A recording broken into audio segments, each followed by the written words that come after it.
금년대로 오늘도 우리가 어린이 주일을 맞이했는데, 이 어린이 주일에 우리가 성경 기조를 이렇게 찾아보면 이렇게 제한이 되어 있습니다. 어린이들을 이렇게 대해라 하는 부모들, 보호자들, 이런 사람들에 대한 가르침이라고 할 수가 있겠습니다. 오늘 말씀에서 부모들이나 그 보호자들이나 어린 자녀들이 있는 사람들의 가정에서는 마땅히 행할 길을 아이에게 가르쳐라. 마땅히 행할 길을 아이에게 가르쳐라. 그래야만 늙어서도 그 길을 떠나지 않을 것이다. 이거는 어떻게 보면 자녀를 양육하는 부모들에 대한 말씀이고 보호자들에 대한 말씀입니다. 다른 말로 생각하면 그 자녀가 잘 되고 못 되는 건 부모들의 손길에 달려 있다, 이렇게 얘기해도 과언이 아닙니다. 마땅히 행할 길을 가르치는데 자녀들이 잘 듣지 않습니다. 고민하던 어떤 엄마가 종합경찰서를 찾아간 적이 있어요. 이건 몇 년 전에 있던 일이라 신문에 스크랩된 얘기를 잠깐 해드립니다만, 어떤 어머니가 양팔에 아이들을 붙잡고 경찰서로 들어섰어요. 오른쪽에는 14살 된 딸입니다. 왼쪽에는 10살 된 아들입니다. 들어섰는데 경찰 아저씨가 무섭게 호령합니다. 너희들 여기 왜 왔어? 무슨 일이야? 그러니까 애들이 벌쩍 뜁니다. 깜짝 놀랍니다. 이놈들 이거 혼나야 되겠구만. 그러고 난리가 쳐. 엄마를 쳐다보고 응원해달라고 합니다. 엄마는 모르는 척합니다. 그러면서 엄마가 뒤돌아서 나가고 애들만 있습니다. 애들 무슨 짓 했어? 말을 못해. 사연을 들어보니까 애들이 아빠나 엄마의 지갑에서 1,000원짜리를 꺼내다가 도둑질을 하는 거예요. 엄마의 마음에는 이거 얼마 가져는 괜찮겠지. 그러고 나는데 시간이 지나니까 아이고, 어제는 아빠의 지갑에서 8만 원을 빼간 거예요. 이거 그냥 놔뒀다는 안 되겠다. 이거 바늘도둑이 소도둑 되겠구나.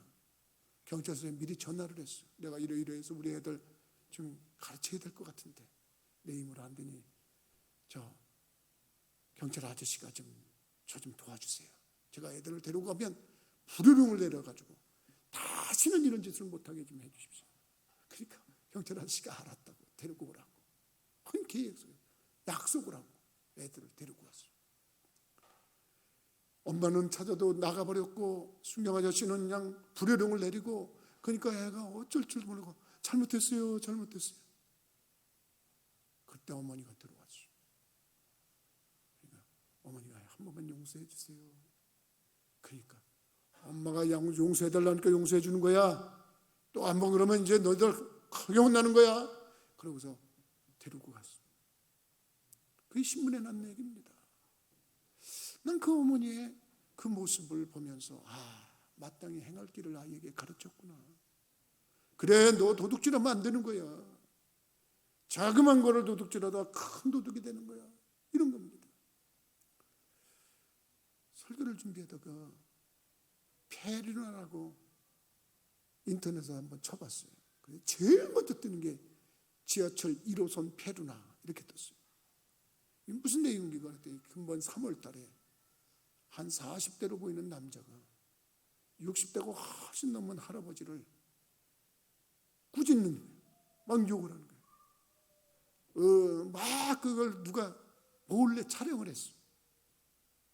어떻게 어르신을 갖다가 그렇게 욕을 하고 지하철 안에서 막 그러는 거예요. 그래서 지하철 1호선 페루나 그래가지고 나왔어요.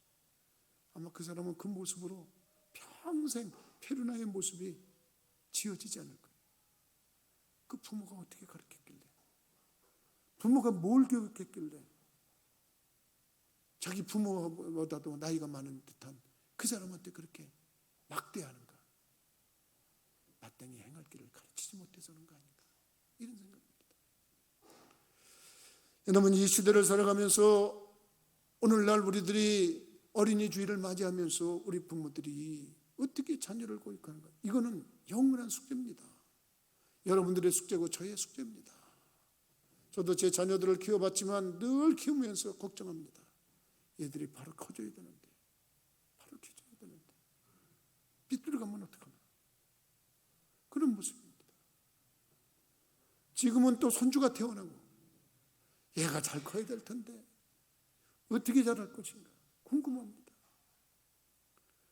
우리는 성경에서 그렇게 얘기하는 걸 귀담아 들어야 된다. 마땅히 행할 길을 자녀에게 가르치라. 그래야면 늙어서도 그 길을 떠나지 않을 거다. 그럼 뭐가 마땅한 길이냐 이거예요. 뭐를 가르쳐야 될까요, 여러분? 저는 그래서 그 마땅한 길이라는 게 첫 번째는 옳고 그름을 가르쳐라. 여러분 자녀들에게 옳은 건 옳다, 그런 건 그러다 가르칠 수 있는 분들이 되기를 주님의 이름으로 부탁을 드립니다. 여러분 아주 간단한 얘기입니다. 어려서부터 그건 잘못된 거야. 그런 건 아니야. 잘못된 거니까 그렇게 하면 안 돼. 그러고 잘한 거 잘했다고 해주고 못한 거 잘못했다고 얘기해 줘야 돼. 여러분 성경에 보면 다윗이라고 하는 왕에게 늙어서 이제 다윗이 늙어서 이불을 덮어도 따뜻하지가 않을 때, 그러니까 이제 세상 떠날 때가 다 된 거죠. 한마디로 말하면 살 만큼 살 때가 됐다는 거죠. 그렇게 되니까 아들들이 여러 명이 있었어요. 그 아들들 중에 아도니아라고 하는 아들이 있었어요. 아도니아. 아버지가 얼마 살지 못하고 이제 늙었으니까 이제 세상을 떠날 거다 하고 간파하고서 자기의 세력을 모읍니다. 자기의 세력을 모으고 내가 왕이다 그러고 나서 기가 찬 노릇입니다. 이게 뭐냐면 압살롬이라고 하는 아들 때문에도 막 도망을 다니고 피난을 다녀서 고통 괴로움을 당했던 경험이 있던 다윗인데 이제 늙어막하게 해서 이제 편안히 안식을 취해야 될 그런 때쯤에 아들 녀석 중에 하나가 아직 아들이라고 왕이라고 명하지도 않았는데 자기가 왕이라고 그러면서 아버지를 몰아내려고 합니다. 이 아들이 어떻게 돼서 그렇게 됐느냐 하는 것을 열왕기상 1장 6절에 그 이유를 설명하고 있어요. 열왕기상 1장 6절에 보면 그 부친이 네가 어찌하여 그리하였느냐 하는 말로 한 번도 저를 섭섭하게 한 일이 없더라. 자녀를 키우면서 너 왜 그렇게 하냐? 그래서 자녀가 섭섭한 마음이 들도록 한 적이 한 번도 없대. 우리도 자녀를 야단쳐 보면 자녀 야단치면서 기분 좋은 부모가 누가 있겠어요? 그 자녀가 기분 상할 거 생각하고 얘기 안 하고 싶잖아요. 너 그럴 걸 왜 그렇게 하니? 그거 잘못된 거다. 이렇게 얘기를 하면은 그 자녀 입장에서 섭섭하죠. 왜 엄마가 나를 이럴까? 왜 아빠가 나를 이럴까? 이러는데 그런 말을 한 번도 한 적이 없었죠. 근데 그 아들이 그런 말을 한 번도 안 들으면서 잘 컸냐? 아니란 말입니다. 아버지 몰아내고 지가 왕되겠다고 그럽니다. 이게 뭐 때문에 그런 겁니까? 옳은 거, 그런 거 제대로 가르치지 않아서 그런 겁니다. 오늘 설교를 잘 못 듣고 나오고 무슨 억가감성이 있는 사람은 이걸 편집을 해갖고 신고를 하면 나는 자녀 학대죄에 빠질 수도 있습니다. 이게 무슨 얘기냐? 성경에 보면 이런 말이 있어요. 성경에 보면 잠언 13장 24절에 보니까 초다를 참아 못하는 자는 그 자식을 미워함이라. 자식을 사랑하는 자는 근실히 징계하느니라. 이게 성경 말입니다. 성경 말인데 이 초다리라고 하는 게 뭐냐? 회초리 되는 겁니다. 회초리를 못 되는 사람은 자식을 사랑하지 않는 거래요. 자식을 사랑하면 회초리를 대야 된다는 거예요. 자녀를 학대하라고 가르치네. 저 목사가 자녀를 학대하라고 가르치네. 여러분 이거는 학대가 아니에요. 조금 이따 학대가 뭔지를 가르쳐 드릴게요. 또 성경을 보니까 잠언 23장 13절로 14절에 보면 아이를 훈계하지 아니치 말라. 채찍으로 그를 때릴지라도 죽지 아니하리라. 그를 채찍으로 때리면 그 영혼을 음부에서 구원하리라. 여러분들이 이거 아멘을 해야 되나 말아야 되나 고민 많을 겁니다. 지금 이거 아멘했다가 이거 자녀 학대죄에 들리는데, 아동 학대죄에 걸리는데, 여기는 어떻게 성경의 표현을 채찍이라고 그랬어요. 나는 이걸 회초리라고 말하고 싶어요. 회초리. 그런데 회초리로 때리면 그 영혼을 지옥에 빠지지 않게 한다. 나쁜 길로 빠지지 않게 한다. 그런 얘기예요. 잠언 29장 15절에 보면 채찍과 꾸지람이 지혜를 주거늘 임무로 하게 버려두면 그 자식은 어미를 욕되게 하느니라. 이 말들만 편집해서 보면 저 목사는 자녀들을 때리라고 가르치네, 이러고서 여러분 저를 비난할 거리가 될 수 있습니다. 근데 여러분, 자녀가 잘못된 길로 갈 때는 확실하게 그게 잘못된 길이라고 꾸짖으라는 얘기입니다. 그걸 가르쳐라는 얘기인 겁니다. 옳은 건지 그런 건지 그걸 가르치라는 겁니다. 그 모습을 제대로 가르쳐 주면 그 아이가 이거는 잘못된 거구나, 이거는 잘하는 거구나, 이렇게 판단을 짓고 옳은 길로 갈 수 있고 바른 길로 갈 수 있는 줄 믿으시기 바랍니다. 근데 여러분, 반대로 학대는 뭐냐면 자기 감정풀이하는 게 학대입니다. 기분 나쁘다고 힘없고 어린아이에게 폭력을 쓰는 거를, 그걸 학대라고 그러는 겁니다. 그게 꼭 폭력이 아니더라도 언어도 폭력이 되는 겁니다. 그래서 부모들 화나면 자기가 다른 일로 화나도 자녀에게 막 저주를 퍼붓는 그런 못난 부모들이 있습니다. 아닙니다. 그렇게 하면 그거 학대입니다. 언어 폭력이고 그거 잘못된 겁니다. 분이 나고 화가 나도 조목조목하게 네가 이거는 잘못된 거야, 이거는 어떻게 생각하니, 너 이거를 네가 판단할 때 이게 옳은 거라고 생각하니, 그리고 그 아이가 생각을 할 수 있도록 해야 되는 겁니다. 판단을 하도록 해야 되는 겁니다. 맞아도 내가 맞을 짓을 했기 때문에 맞는 거다 깨닫게 한다면 하는 겁니다. 너가 이거는 잘못한 거지? 네. 그럼 너 매주 맞아야 되겠지? 네. 그러게 인정을 하는 거예요. 그리고 종아리 걷어라, 그리고 신체를 손으로 때리는 게 아닙니다. 회초리로 때려서 감정이 섞이지 않은 걸로 그렇게 하면 그 아이가 그 회초리를 맞으면서 내가 잘못된 길로 갔기 때문에 이 옳은 길로 가라고 부모가 이렇게 하는 거다 깨닫습니다. 성경은 그런 얘기를 하는 겁니다.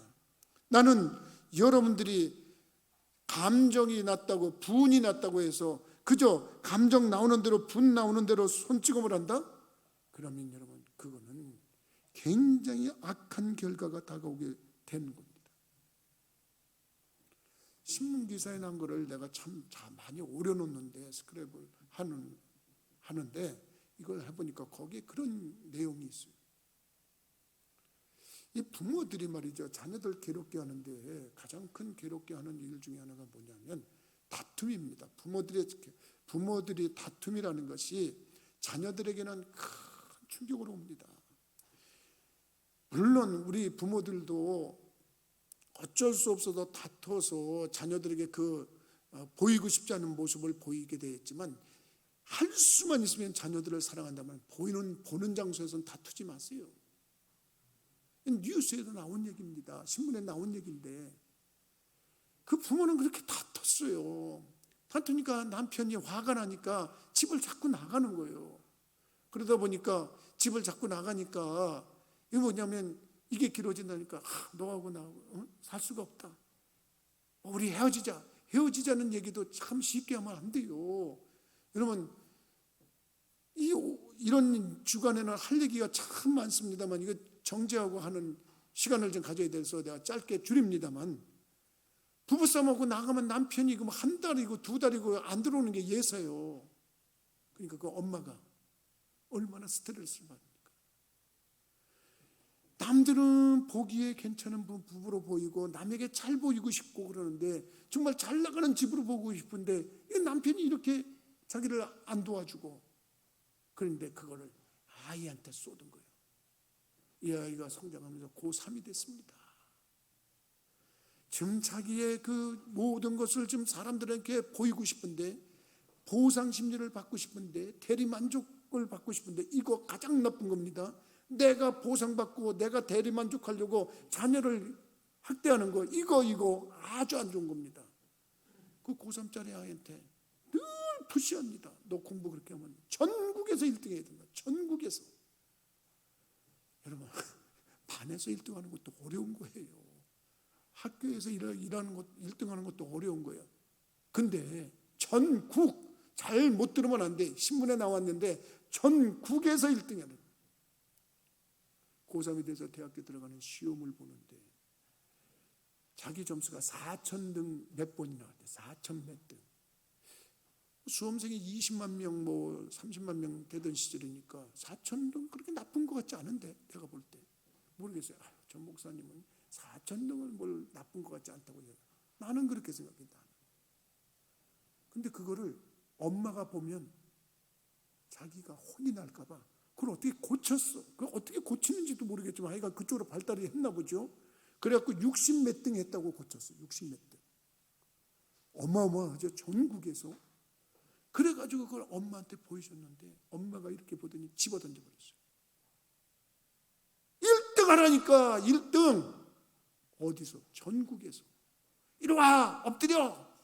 그러더니 야구방망이로 때리더라고요. 그 엄마 대단한 사람이에요. 부은이 사니까 좀 살기는 괜찮은 사람인지 골프채로 때리더래.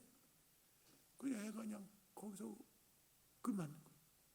맞으면서 난 4,000등인데 67등인가 했다고 고쳐놨는데 이게 어떻게. 근데 이제 연말에 학교 시험을 하니까 부모님들 와서 상담하라고 그러잖아요. 상담하라고 그러는데 부모 호출이 냈는데 얘가 점점 걱정이 된 거야. 이거 학교 가면 67등 같은 소리 한다. 이건 집안이 난리가 날 것 같아. 근데 엄마가 자고 있는 걸 가서 칼로 찔렀어. 엄마가 반항하니까 그냥 난자를 했어. 그래가지고 안방에 그냥 그대로 그냥 죽은 엄마를 내버려 두고 썩어서 냄새가 나니까 문틈마다 화공 본드를 칠해가지고 냄새가 나오지 못하도록 봉해버렸어. 그리고 6개월 동안 친구들도 불러다가 집에서 아주 태연하게 학교를 다녔어. 8개월 만에 부부싸움하고 나갔던 아버지가 돌아왔어요. 그리고 문을 열어보고 깜짝 놀란 거예요. 그 엄마가 이미 말라비 들여서 미라처럼 돼버렸어요. 이 사건이 신문에 나온 겁니다. 자녀를 향해서 학대한다는 건 자기 만족을 위해서, 자기 대리 만족을 위해서, 자기의 보상 심리를 원해서 자기가 가진 열등감을 그것을 채우기 위해서 자녀를 학대한다는 거. 이건 문제 있는 겁니다. 이럴 때 우리 부모들이 그만큼 옳은 게 뭔지, 그런 게 뭔지 우리 부모들 입장에서 봤을 때도 나는 여러분들이 옳음과 그름을 판단하고 마땅히 행할 길을 자녀에게 가르치라는 이 성경 말씀에 의지하여 옳고 그름을 가르칠 수 있는 분들이 되기를 주님의 이름으로 부탁을 드립니다. 근데 그걸 깨닫죠. 두 번째로 우리가 옳고 그름을 가르치라고 하는데 뭘 가르쳐야 될까? 여러분 뭘 가르쳐야 됐다고 생각했어요? 나는 이렇게 얘기를 하고 싶습니다. 하나님 신앙을 가르치기를 주님의 이름으로 부탁을 드립니다. 여러분 우리 부모들이 자녀를 도와줄 수 있는 것은 한계가 있습니다. 이제 나이가 들어가면서 부모들은 70이 넘어가고 80이 넘어가면 자녀들에 대해서, 자손들에 대해서 그렇게 할 수가 없습니다. 그렇기 때문에 우리 전능하신 하나님, 온 창조, 온 세상 만물을 창조하신 창조주, 그분에게 우리의 자녀들을 맡기는 겁니다. 그런데 그 자녀들이 하나님에 대한 신앙을 올바로 가지도록 가르쳐 주는 것, 그게 마땅히 행할 것을 가르치는 건 줄 믿으시기 바랍니다. 성경에 보면 그게 쉽지 않다는 걸 알 수가 있어요. 왜냐하면 심지어 제사장인데도 자식을 그렇게 못 가르쳐가지고 가정이 다 망해버린 집이 있어요. 사무엘을 키웠던 제사장, 유명한 제사장이 있습니다. 누구냐면 엘리라고 하는 제사장입니다. 이 엘리라고 하는 제사장은 나처럼 이렇게 예배를 인도하는 그런 자리에 있던 사람입니다. 그래서 많은 사람들이 예배를 가르치고 하나님을 가르치고 그러는 사람인데 정작 자기 아들에게는 그걸 못 가르쳤어요. 성경은 이 잘못된 길로 간 이 아들들이 무슨 짓을 했냐면, 성경을 통해서 보면요, 일단 사람들이 예배를 드리겠다고 하나님께 예물을 가져오는데 그 예물이 뭐냐면 소와 양이었습니다. 재물을 가져오는데 그걸 하나님께 드리기 전에 지들이 가르쳤어요. 그는 얼마나 불경건죄입니까? 하나님 것을 도적질해요. 여러분, 우리가 하나님께 예배를 경시하고 하나님 예배를 무시한다, 이거는 정말 멸망받을 짓 하는 겁니다. 이걸 제대로 못 가르쳤던 거예요. 엘리 제사장 편에서는 어디 자식들에게 그걸 제대로 가르쳤다면 어디 그런 짓을 해요. 더더욱 성전에서 수고하고 애쓰는 여인들하고 동침을 했대요. 여러분, 그런 것이 성경에 기록이 되어 있어요. 그냥 성경이 얼마나 솔직한 책이냐면 이런 일이 벌어졌다, 이렇게 성경이 그 기록을 해놨어요. 우리가 성경이 인간적으로 썼다 그러면 이거 인간적으로 이거는 좀 우리가 부끄러운 얘기니까 좀 빼놓을까?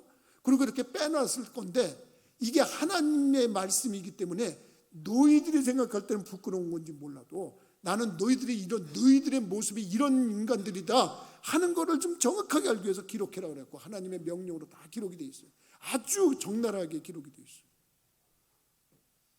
그런데 말이죠, 그 이유에 대해서 성경은 뭐라고 하냐면, 그 아들들이 불량한 아들인데 엘리 제사장이 한 번도 그 잘못된 길이라고 얘기한 적이 없다는 거예요. 사무엘상 2장 12절의 말씀에 보니까 엘리의 아들들은 불량자라 여호와를 알지 아니하더라 그랬어요.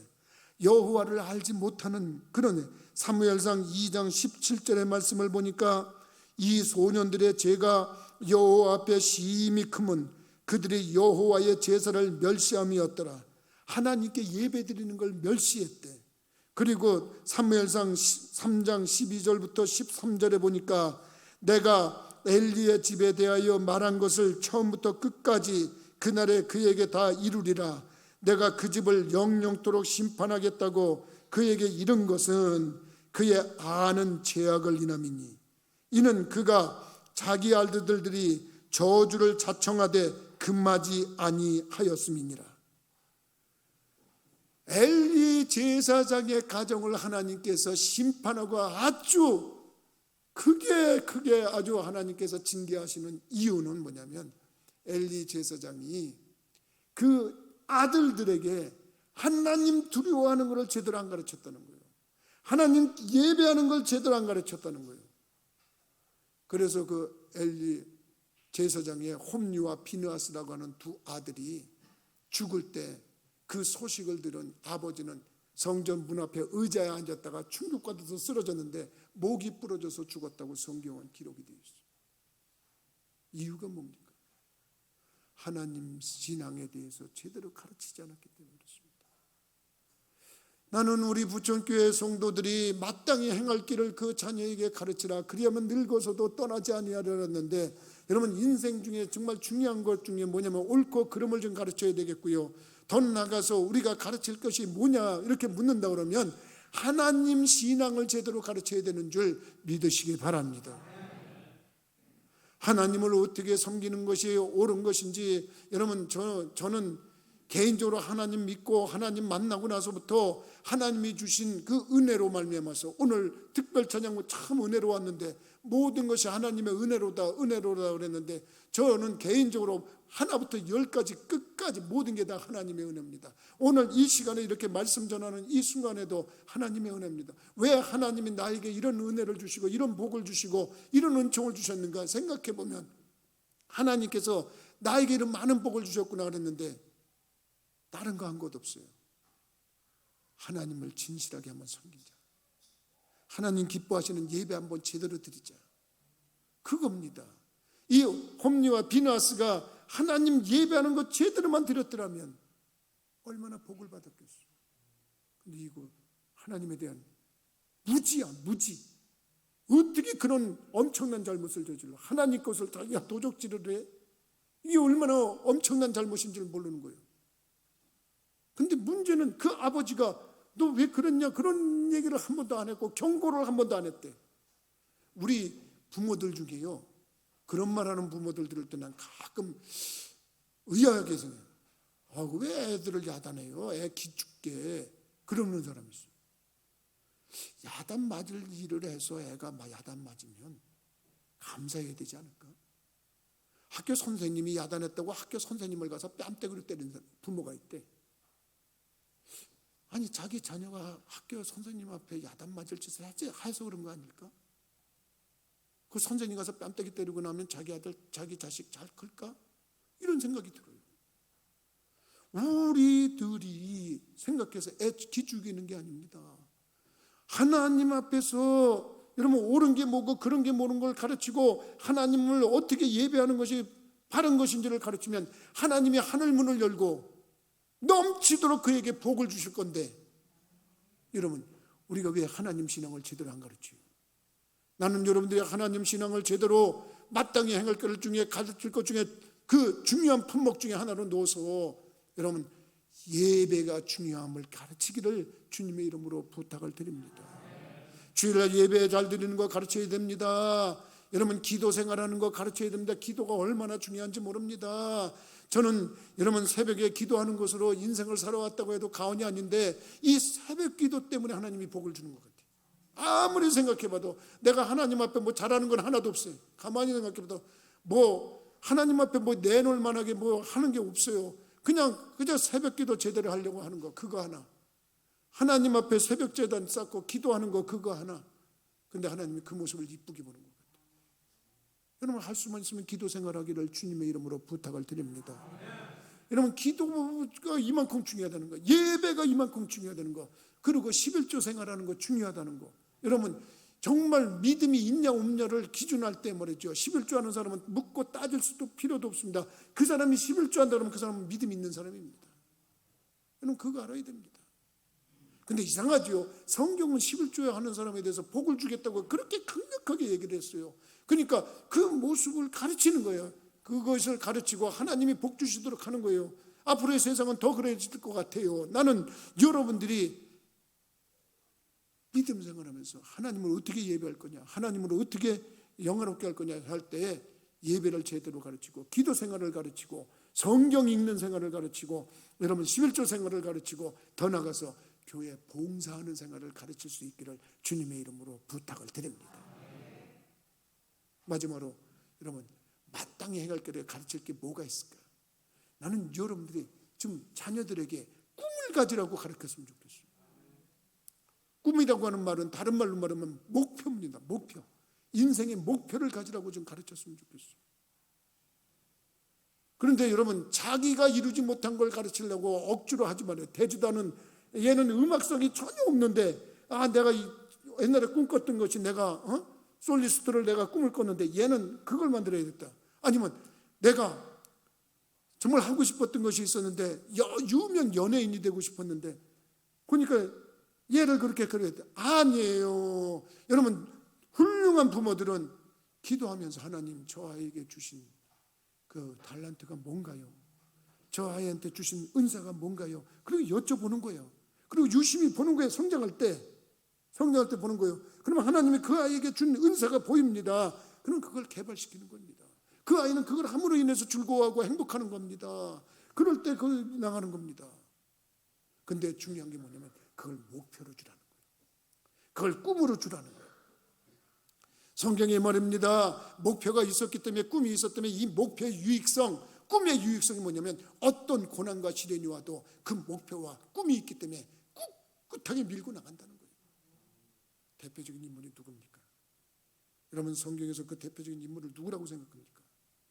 그 대표적인 사람이 다른 사람이 아닙니다. 요셉입니다. 요셉은 어렸을 때 꿈이 자기가 고위 계층에 아주 중요한 높은 사람이 된다는 꿈과 목표를 가졌어요. 꿈을 꿨는데 자기의 곡식단하고 형제들의 곡식단하고 서 있는데 자기 곡식단이 뻣뻣이 서 있는데 형제들의 곡식단이 절을 하는 거예요. 여러 개의 별하고 해와 별, 달이 절을 하는 거예요. 나는 이 다음에 분명히 높은 사람 될 거야. 난 분명히 높은 사람 될 거야. 그 꿈을 가지니까 노예로 팔려가도 그걸 이겨. 죄 안 짓겠다고 보디발의 아내가 죄 짓자고 유혹하는 걸 뿌리치고 가다가 옷을 벗겨놓고 도망 나왔는데 그게 증거물이 돼갖고 감옥에 갇혔어요. 그래도 포기하잖아. 왜? 나는 꿈이 있어. 억울해도 좌절하지 않아. 왜? 꿈이 있기 때문에. 목표가 있기 때문에. 꿈을 심어주세요. 꿈을 심어주세요. 그게 뭐냐? 그 아이들을 행복하게 만드는 거예요. 그 아이들을 복되게 만드는 거예요. 어린이 주일에 우리가 뭘 생각해요? 가장 좋은 가르침은 뭘까요? 여러분, 뭘로 가르치는 게 좋을까요? 부모들이 살아가는 모습으로 가르치는 거예요. 지금 내가 어떻게 살아가고 있는 것을 가지고 그 아이들이 보고 배우도록 하는 거예요. 부지런한 부모들의 모습을 본 자녀들은 부지런할 수밖에 없습니다. 성실한 모습을 본 그 자녀들은 성실할 수밖에 없어요. 매일 도박이나 하고 알코올에 중독이 돼서 해롱해롱하고 부부싸움이나 하고 자녀들한테 그러면 그 아이들은 그걸 보면서 근데 이상합니다. 자녀들이 갈등 속에서도 서로 참고 인내하면서 저 토끼 같은 자식들을 위해서 내가 참는다. 그리고 끝까지 참은 자녀들은 훌륭하게 큽니다. 왜? 그걸 봤기 때문에. 말로 가르치는 것보다 행동으로 가르치는 게 중요합니다. 나는 믿음 생활하면서 여러분 마땅히 행할 길을 가르치라. 이 말 속에서 뭐를 가르치냐 할 때 옳고 그름을 반드시 가르칩시다. 하나님 신앙에 대한 올바른 방법을 가르칩시다. 그리고 꿈과 비전을 가지라고, 목표를 가지라고 가르칩시다. 그 방법은 우리 부모들이 먼저 그렇게 살아가는 모습으로 본이 돼서 그들에게 가르침으로 말미암아서 정말 하나님의 영광을 드러내고, 여러분 지금까지는 몰랐더라도, 지금까지는 뭔가 잘못됐더라도 이제부터라도 그 모든 것을 수정해 나간다 그러면 그 자녀들이 여러분들을 웃게 할 겁니다. 여러분들을 기쁘게 할 겁니다. 그 인생은 복되어질 겁니다. 그리고 여러분 그 인생 속에서 하나님이 역사하신 것을 보고 하나님께 영광을 돌리게 될 겁니다. 여러분들의 복된 가정들이 다 되시기를 주님의 이름으로 축원합니다. 기도하시겠습니다. 거룩하신 아버지, 전능하신 하나님, 마땅히 행할 길을 가르치라는 오늘 말씀을 우리가 생각하면서 참으로 우리 부모들의 역할이 얼만큼 중요한지를 깨닫게 하시니 감사를 드립니다. 이제 옳고 그름을 가르치려고 합니다. 하나님 신앙 바르게 하나님을 영화롭게 하는 신앙이 어떤 것인지를 가르치려고 합니다. 꿈을 갖고 비전을 갖고 목표를 세우는 것을 가르치려고 합니다. 그런데 우리는 많이 부족합니다. 하나님께서 그와 같은 능력을 성령의 후원으로 공급하여 주옵소서. 그래서 우리들은 지금까지 이렇게 실수도 했고 저렇게 실수도 많이 했지만 우리가 양육하는 자녀들은 정말 하나님이 복 주신 길로 바르게 갈 수 있도록 우리 하나님 역사하여 주옵소서. 그래서 그들로 인하여 우리도 웃고 그들도 웃고 함께 웃을 수 있는 행복한 가정을 만들어 가도록 인도하여 주옵소서. 예수 그리스도 이름으로 기도하옵나이다. 아멘.